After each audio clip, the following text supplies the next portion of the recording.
Today's news is never an easy topic to report on, but Xbox just closed some pretty notable studios, and I think it's time we discuss the fact that there's a big problem here. Up next. What's going on, guys? It's Kalo, and I'm here to give you the lowdown on all things gaming. And if you're new here, feel free to subscribe to this channel for weekly video game news content. Drop a like on the video, and welcome to the Level Up. First and foremost, before we dive into any news today, I just want to say my heart goes out to the people affected by all these layoffs. This is just something you never want to see in the gaming world, or pretty much any other world out there. So yeah, just keep your thoughts and prayers with those affected by this. I just know there were so many talented people who lost their jobs, and this is just something you never want to see. I think it's safe to say last year in 2023, we experienced somewhat of a comeback in gaming all across the board, and that's with so many good games releasing in such a small window. Now, if you fast forward to this year, we are in one deep, dark hole, and you can't help but ask yourself, why and how did this exactly happen? I think this year alone, when compared to prior years, we talked more about the uncertainty in gaming than any other year before this one. I mean, you name it, we talked about it. AAA gaming budgets, the continuation of the console gaming market, monopolies in gaming, and the list could go on for days here. But to get to today's topic, which is the worst thing to talk about here, being layoffs, they occurred over at Bethesda and Microsoft, and we're gonna cover this top to bottom. They're closing 4 different studios, being Arcane Austin, who are the minds behind Prey and Redfall. And yes, I know Redfall wasn't the biggest hit, but it's worth noting. Next up is Tango Gameworks, who are behind the critical hit Hi-Fi Rush and The Evil Within. And Alpha Dog Gaming and Roundhouse Studios were the other 2 studios affected by this. This move speaks to many issues within the gaming world of how one bad AAA game could really sink your ship. And in this instance, I'm just talking about Redfall. But at the same time, this frustrates me even more, because on the flip side of this all, you have Tango Gameworks, who released a game like Hi-Fi Rush, and that game was a critical hit. This game kind of came out of nowhere, and was a Game of the Year contender just a year ago. So it's strange to see how this can all go down the drain rather quick.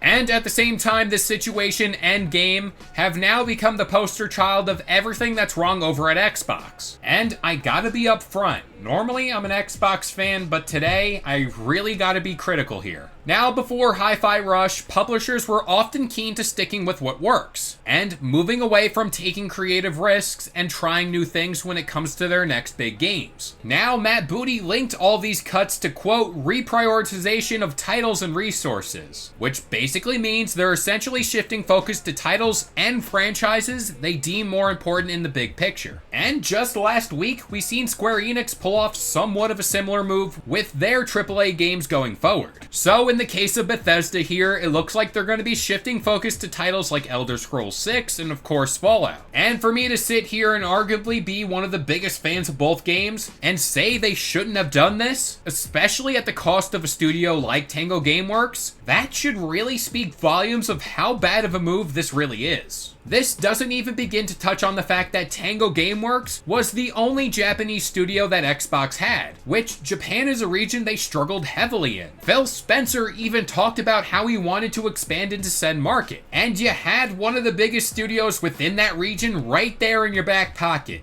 And then you go on to close it? Now, since the story came out, I kind of wanted to let it marinate just for a little bit, and kind of be sure and gather up any info I could before posting this here video. Since then, I've come across rumors that Shinji Mikami, who was the mastermind behind Tango Gameworks, left the studio a while back. And with that being said, he took most of the team with them, and that could have been the reasoning behind said closure. But at the same time, I still don't think that's a good reason. The Evil Within 2 and Hi-Fi Rush were 2 games developed without him, and that proves this studio had more than enough juice to produce hits. Now, at the time of recording, I really don't know the amount of talent that Microsoft did retain from all this, so just kind of keep that in mind too. Mainly, if they retain some of the teams that produced games like Hi-Fi Rush, it may soften the blow here just a little bit more, but at the same time, I really can't justify it.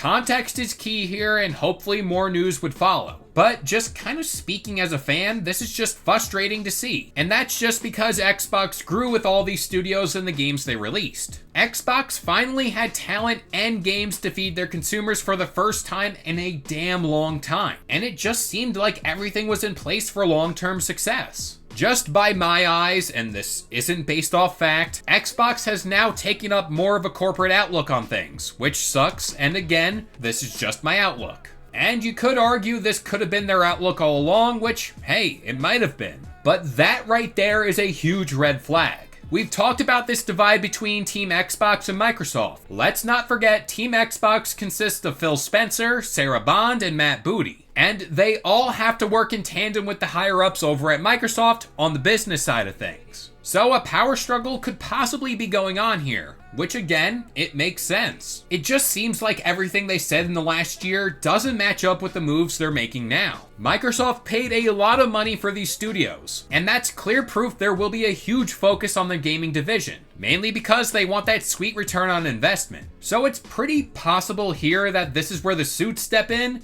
and make these really off-putting moves. I mean, just last year, Aaron Greenberg had this to say about Hi-Fi Rush. Quote, "Hi-Fi Rush was a breakout hit for us, and our players in all key measurements and expectations. We couldn't be happier with what the team at Tango Gameworks delivered with this surprise release." And now you fast forward to today, where that same studio is shut down. It really doesn't kind of make any sense. And even if you lump this game into the Game Pass category, it most likely would have been judged on different measurements. But that's what most of Xbox's games are working towards. So again, different metrics. So either way back when, they were just straight up lying about this game from the start, or something drastically changed behind the scenes over at Xbox. And chalk me up for that internal change thing over at Xbox, because this just doesn't fit the MO for Team Xbox, and reeks of Microsoft's doings. The mergers and acquisitions that Xbox has done over recent years really forced Microsoft to be all in on gaming. And what we are seeing now from Microsoft, the company, might have a different outlook on the gaming market compared to that of Team Xbox. I mean, we haven't even talked about how current studios looking at this, and especially looking forward to releases on Game Pass, might even feel right now. I think their expectations and outlooks have drastically changed once they heard about all this. We've talked about how games like Pentiment, Grounded, and all that found success because of Game Pass. So seeing this change of heart from Microsoft might be very discouraging to say the least. But at the same time, let's just see what happens moving forward.